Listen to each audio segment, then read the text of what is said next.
Morgan Parker is a man on a mission to ride his motorcycle from Hong Kong to Brisbane, Australia on a voyage that will see him travel through 10 countries and in the process raise awareness about 10 of the most important charities across the region. It's an adventure that'll test his limits during a trip that'll be exciting, dangerous, eye-opening and always breathtaking. Join him each week as he travels wheel to wheel.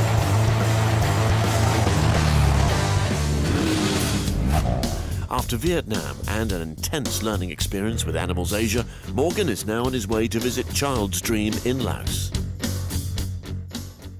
It's a rare experience going from one communist state to another, especially using a remote, barely used border crossing. It felt like a scene from a James Bond movie where I was the political prisoner being handed across.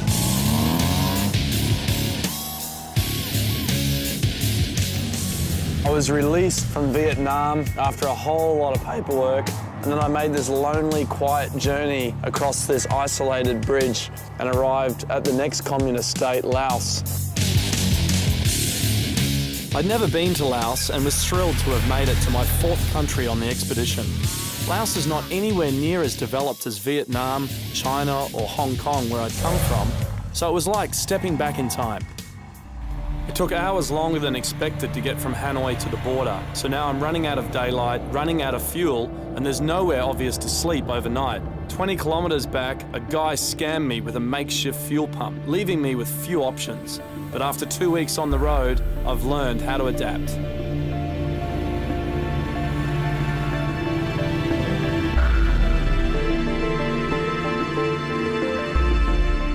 The first day of the entire expedition that I've seen the sun or seen blue sky. Been out on the road for about an hour in this beautiful sunshine, winding through mountain roads, passing through villages, hundreds of smiling faces of all the people that I passed by, and a lot of curiosity about the bike as I go through. Absolutely loving the sunshine, loving Laos.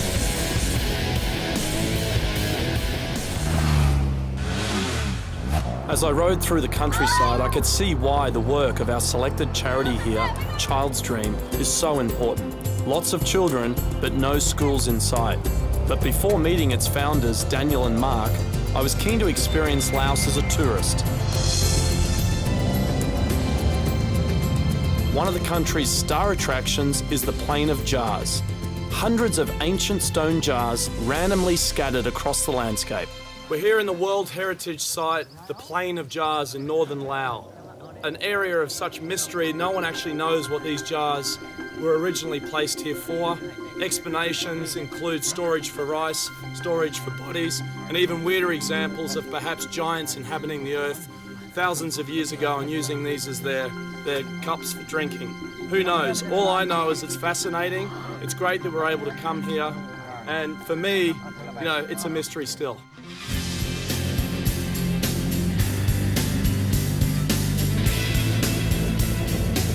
The expedition's hectic schedule means I was quickly back on the bike and headed to Luang Prabang. The road was incredibly challenging with countless blind corners every hour. But the sun was still shining and I was thankful for that.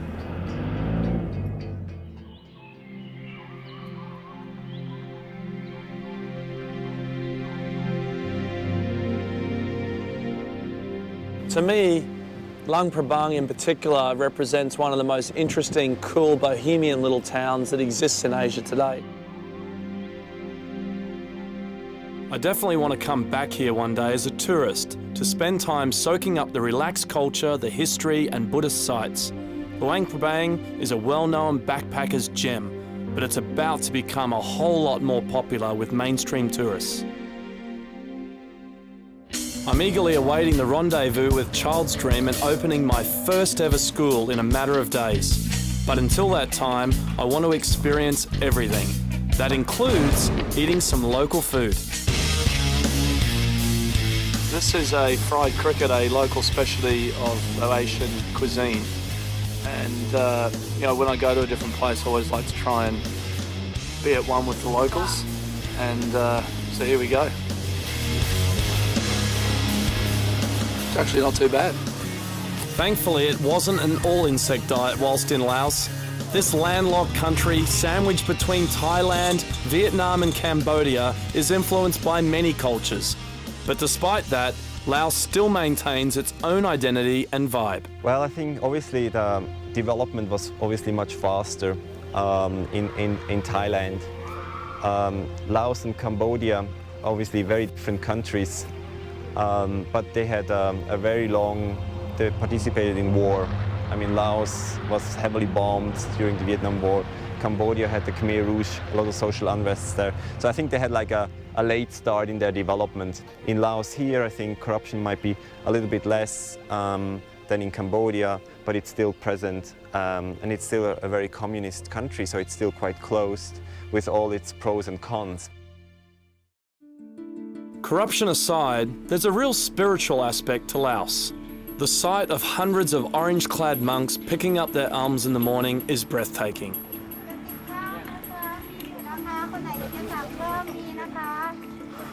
It's called Bintabat, a daily Buddhist tradition where the monks collect sticky rice and spring rolls from passers-by in the street. The group of monks are called Sangha, and while it was unforgettable to watch, for some reason, nobody collected anything from me when I tried.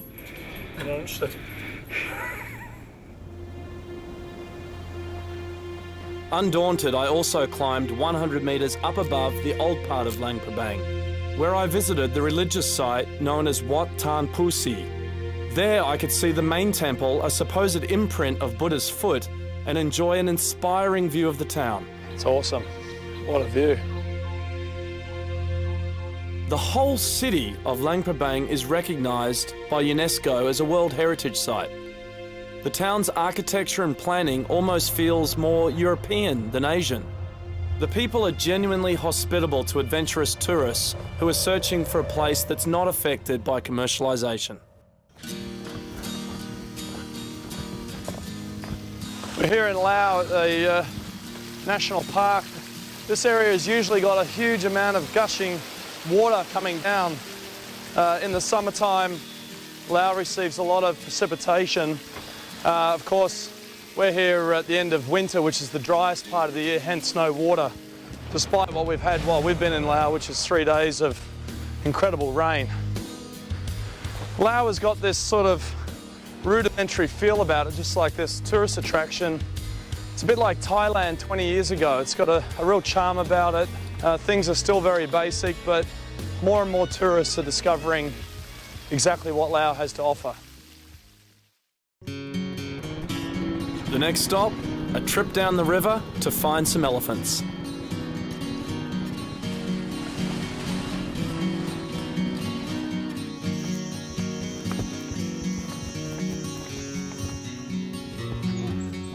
Beautiful elephants. It's awesome. Laos used to be known as the land of 1 million elephants, but a lack of funds and few experts has meant that many have been poached over the years. That is changing, albeit slowly. My time touring Luang Prabang sites in the sunshine provided the ultimate tourist experience. But my expedition through Laos is all about highlighting the work of Child's Dream and opening a new school way out in the northwest hinterland where the government officials and hundreds of kids are waiting for me. Little did I know, I was about to embark on the most hellish day of the expedition. When Wheel to Wheel returns, Mother Nature wreaks havoc and almost breaks me. You're not making a categorical statement that it's impossible.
A new day and the rain is back. No surprises there. Everyone assembles. Child's Dream have arrived in their four-wheel drive, and my local fixer has decided he wants to ride a motorbike as well. But the ominous weather creates a dilemma. Do we take the longer, safer route, or ride straight for the new school over 150 kilometres of unfinished road? Daniel from Child's Dream had driven the shorter route only 2 days earlier and all was clear. I'm up for the challenge. But given the weather, the locals were convinced we should take the longer road. It's narrow, you're gonna cut a lot of curves, and then if it's raining, so it's gonna go for sure. I couldn't accept any scenario that meant missing the school opening. So I decided we would take the more challenging terrain. Let's go on the original route. Okay, we're planning on the hard one. Okay. All right, let's go.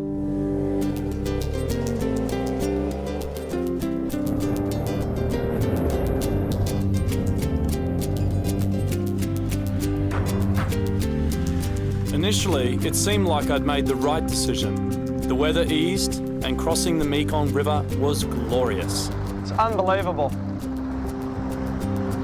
This is a moment that I've been waiting for so long to cross the Mekong River. It's fantastic. This river cuts through so many different countries and provides the lifeblood for millions of people, village communities that hug its banks. It actually gave rise to civilization in this part of the world. Sure, it was challenging, but we were making progress.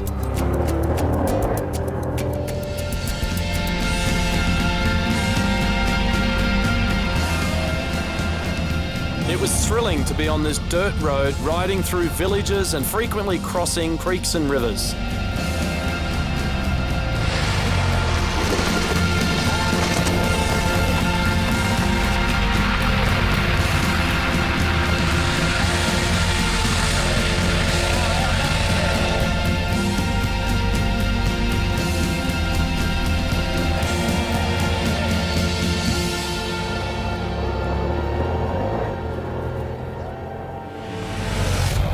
Constant driving rain had turned the road into a slimy mudfest. The mud was actually wet clay and it started to cake onto my tyres, leaving me with no traction to take on the huge hill climbs and descents.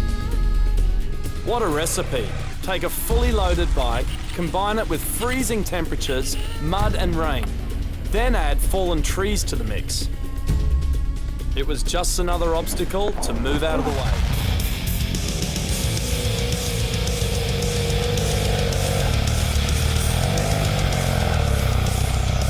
And as the day went on, everything got worse. This is hardcore. 2 hours out of Luang Prabang. I've been off the bike 7 times, 4 going uphill, 3 going downhill, and it's heavy, really heavy. You either got to have skill or you got to have strength. I don't have much skill, so thank goodness I got some strength thanks to all the training I've done. There's no grip whatsoever. The tyres are just filling up with mud.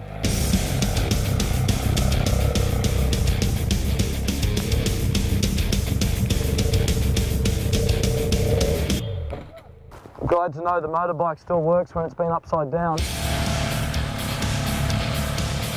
We had to make it to the school opening.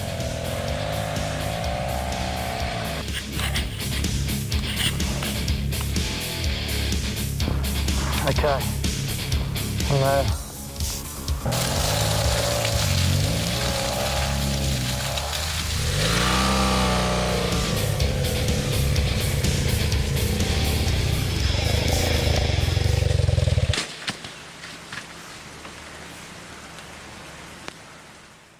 "15 hours of absolute hell in the middle of nowhere, no mobile phone reception, no food, no showers, no warmth, no respite from the weather.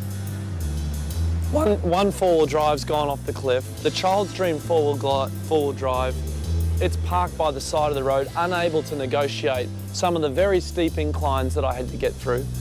The other motorbike that was riding with me, the tour guide, he'd given up, he'd burnt out his clutch, destroyed his bike. It was parked by the side of the road.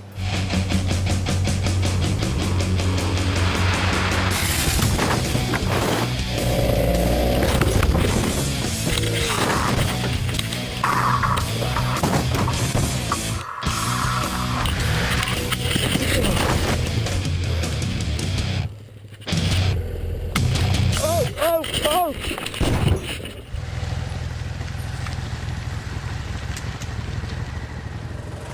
Freezing cold. Now it's getting dark. We've been going for over 9 hours. You know, when someone says to you that 150 kilometres is going to take 10 hours, until you've seen this, you just scoff at them, like I did this morning.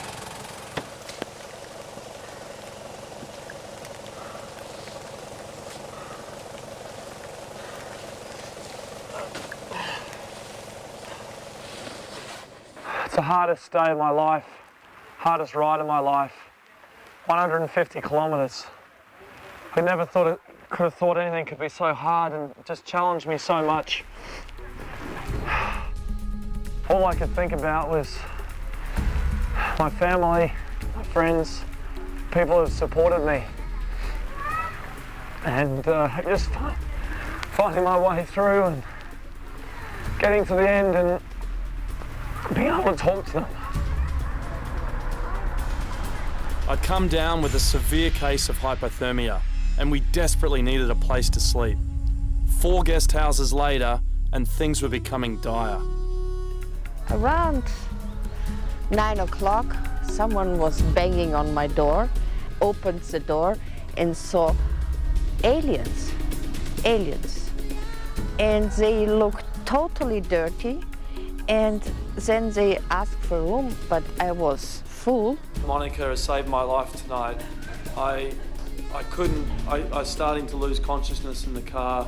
I could feel my heartbeat starting to slow as the hypothermia set in. It was bad. He even couldn't look at me and just ask, where is your shower? Where is the shower? And he had even blue lips and shaking the whole body. I made him also a hot lau lau. This is the famous rice schnapps from Laos. With some homemade goulash and a couple of lau laus in me, my consciousness returned. After hearing our story, Monica eventually let us sleep on the floor. All in all, it was a day I'll never forget. Those moments, you just totally rebuild any faith that you ever lost in humanity. And it renews the energy that you have to make the world a better place. I can't speak enough about the importance of that day and the resolve it gave me to push on. The dream of opening a new school was lost. I was heartbroken. But tomorrow's a new day. Hopefully I'll be reunited with Child's dream, and together we can make a new plan.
It's the morning after what was a hellish day on the bike yesterday with 150 kilometres in the mud and 20-something falls.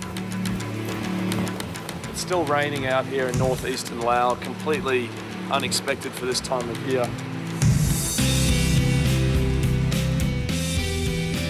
Given the destructive events of the last 24 hours, we abandoned any hope of making the school opening.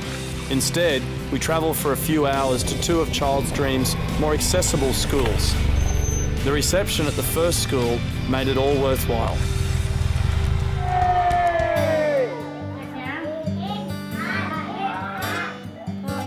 Daniel Siegfried and Mark Jenny were successful bankers who simply gave it all away to find real meaning in their lives. That's the reason why it's called Child's Dream as well. It's not just their dreams, but it's also my own personal dream. And when I see children coming to school, it's just proof that I have done the right choices for my life and that I actually decided to resign from banking and do this kind of work. So it's pure satisfaction. That's what I feel. Very proud, actually. I just love the way that they operate. They're just so efficient, clinical, precise about what they do. What the duo started in Thailand back in 2003 has spread to Burma, Cambodia and now Laos. Without the schools and basic healthcare facilities built by Child's Dream, these children simply wouldn't receive an education, forever trapping them in the cycle of poverty and exploitation. So why does Child's Dream even need to exist in a country like Laos? I think Laos, as you know, is one of the poorest countries in the world.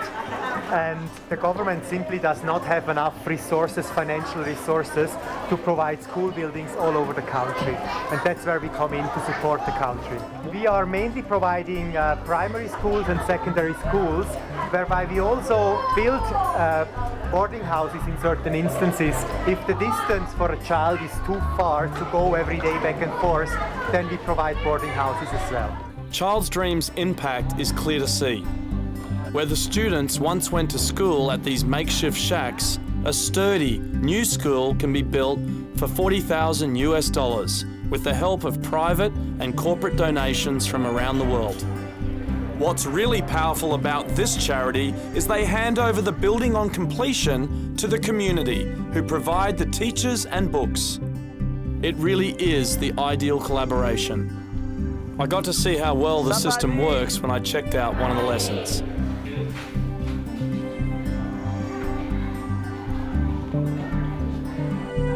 These kids are learning some serious stuff. Grade 10 algebra and English was hard enough for me, but in Lao, impossible. If they don't get an education, the risk of exploitation is extremely high. So by empowering these children, by giving them an education, we'll give them opportunities for the future, whether they can make a choice whether they want to stay in the family farm, whether they want to get a job somewhere else.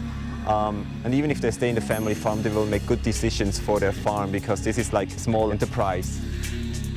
1 out of 5 children in Laos have no access to school and only 15% continue past primary school. With figures like that, the ones saved by Child's Dream are truly grateful. ฝานี่จะบ่ได้แอมเลยแอมครึ่งหนึ่งแต่ แอมโดยไม่ป้องซับเป็นฝากมาซอย เวลาลมพัดนี่มันจะฝนตกลมแรงนี่มันฝนอีหัวตอนลมอีพัดบางทีก็จะได้ขาดโรงเรียนเป็นบางตอนแบบฝนอากาศ ฝนตกเวลาลมพัดแล้วมันจะพัดสัญญาแล้วมันจะปึงออกเลย เป็นที่ฝุ่นคุ้มเลย One has to imagine that children without an education, and when we look at Laos, for example, 20% of the kids have no access to school at all, not even primary level. One has to imagine without any basic education, not being able to do a simple calculation, how do you make sure you're not cheated in your life? While meeting the headmasters and teachers at the two schools, I was able to see the passion and appreciation for what Child's Dream has accomplished. Child's Dream's success has meant the organisation now has a staff of 30 who research where schools are needed, negotiate the land, then manage the construction process.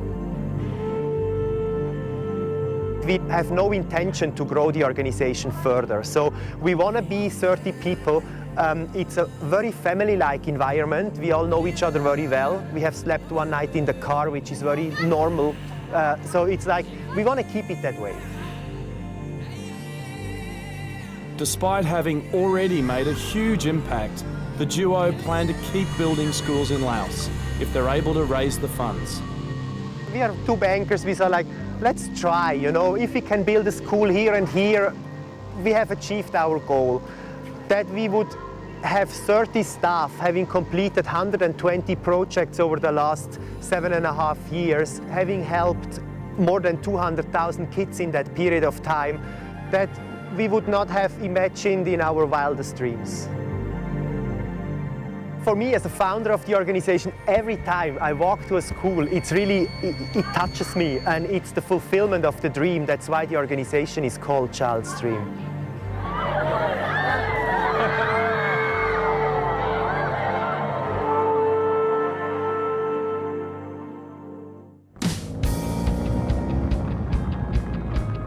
Refreshed and invigorated by the school visits, it was time to push on.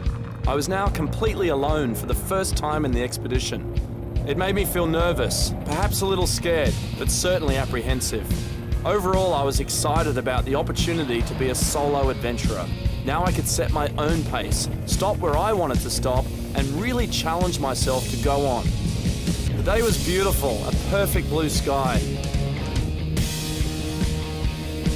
The 400-kilometre journey to Laos' capital, Vientiane, would take 8 hours and see me make over 7,500 corners. I rode hard and beyond the point of exhaustion, as making it further across the border to Thailand meant that I could escape the clutches of two unscrupulous fixers who had been scamming me throughout Vietnam and Laos and were now waiting for me in Vientiane. One of them became hostile since his failed attempt to ride with me on the hellish mud day to the planned school opening. He'd been forced back to Luang Prabang for bike repairs, but was now using my satellite transmitter to hunt me down and extort more money. His sidekick had already extracted $1,500 from me to enter Laos, so I was determined to make it into Thailand, then back into Laos, so I could carry on further south to Cambodia without them. Using only a compass and with the help of a few locals, Where's Thailand? I was able to find the Thai-Lao Friendship Bridge minutes before it closed for the night.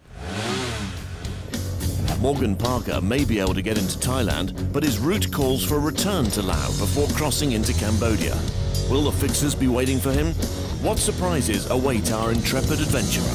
Find out next week on Wheel to Wheel.